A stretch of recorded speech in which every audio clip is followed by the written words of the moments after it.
everybody, welcome to my studio. My name is Leo and today's video is another guitar tech related video dedicated to the chord inversions. Actually, for doing this video I was thinking at the most important things that changes my way of playing, hopefully improving it. And one of them is chord inversion theory and technique. Yes, because as I learn chord inversion, my way of playing, my playing style, my playing generally improve drastically, both in terms of comping and in terms of soloing. The concepts behind chord inversion are pretty easy, I think.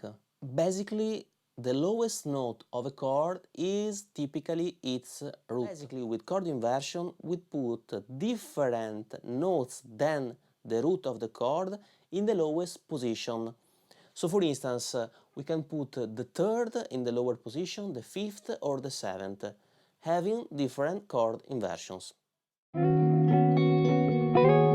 For instance, a C major 7th chord has actually 4 inversions. So basically the first inversion is based on the third note of the chord. For instance, in the case of C, we have an E.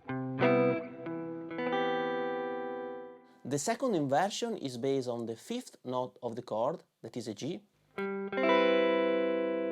The third inversion is based on the 7th note of the chord, that is a B. And the last inversion is once more the one with the root note as the lowest one.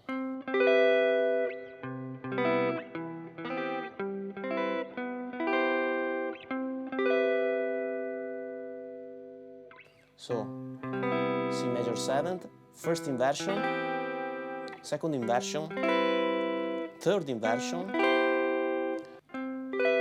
root once more is the lowest note in the chord.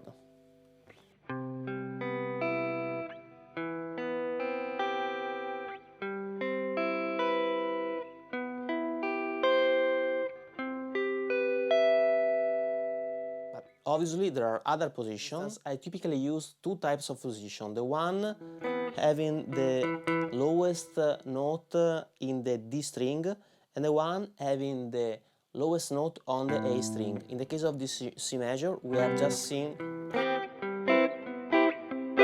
inversion with the lowest note in the D string. Now we can do the inversion of the C major 7th having the lowest note in the A string.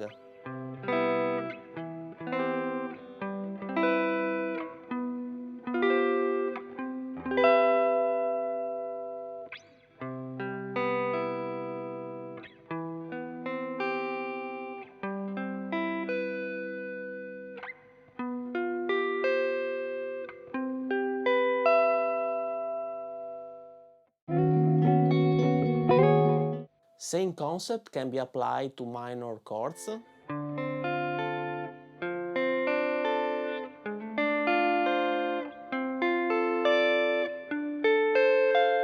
Or having the A string as the lowest one. This is pretty complicated because here you have to stretch your finger, the third and the fourth finger.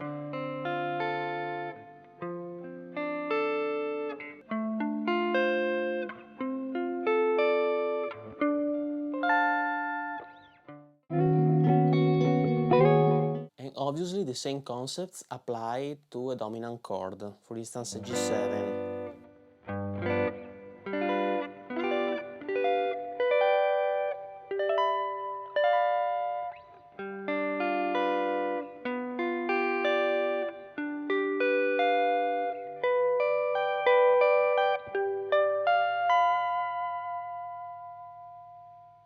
Same thing on the A string.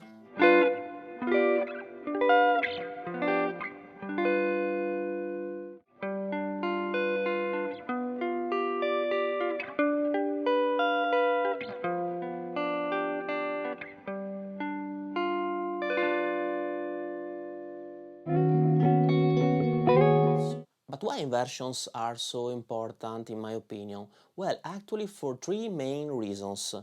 The first one is that inversions can help you to better visualize the chord notes along the neck. Yes, because each shape contains the chord notes. So while improvising or soloing, it's very important to know where chord notes are, because you can actually highlight these notes that typically fit well in the chord. So if you know well the inversion, you actually know where the chord notes are along the neck. The second reason is that inversions actually add a lot of color to your comping. Each inversion, in my opinion, has its own color, its own characteristic. So you can build basically comping parts with a lot of more movement and less static than the one you can build without knowing the inversions. For instance, if I had a C major arpeggios,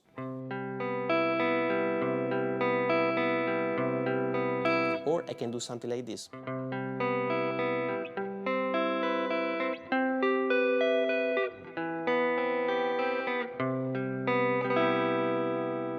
In my opinion, it sounds much better. The last reason is that actually with the inversion you can specifically follow a melody. Typically, melodies are built around chord notes. And so with the inversion you can always highlight the melody notes in the chord you want to highlight. For instance, if I had a melody like this,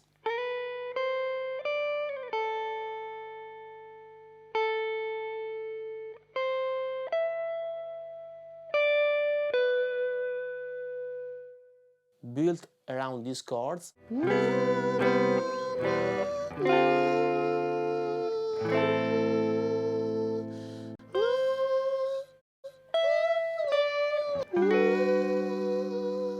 sorry for my singing, I can do something like this.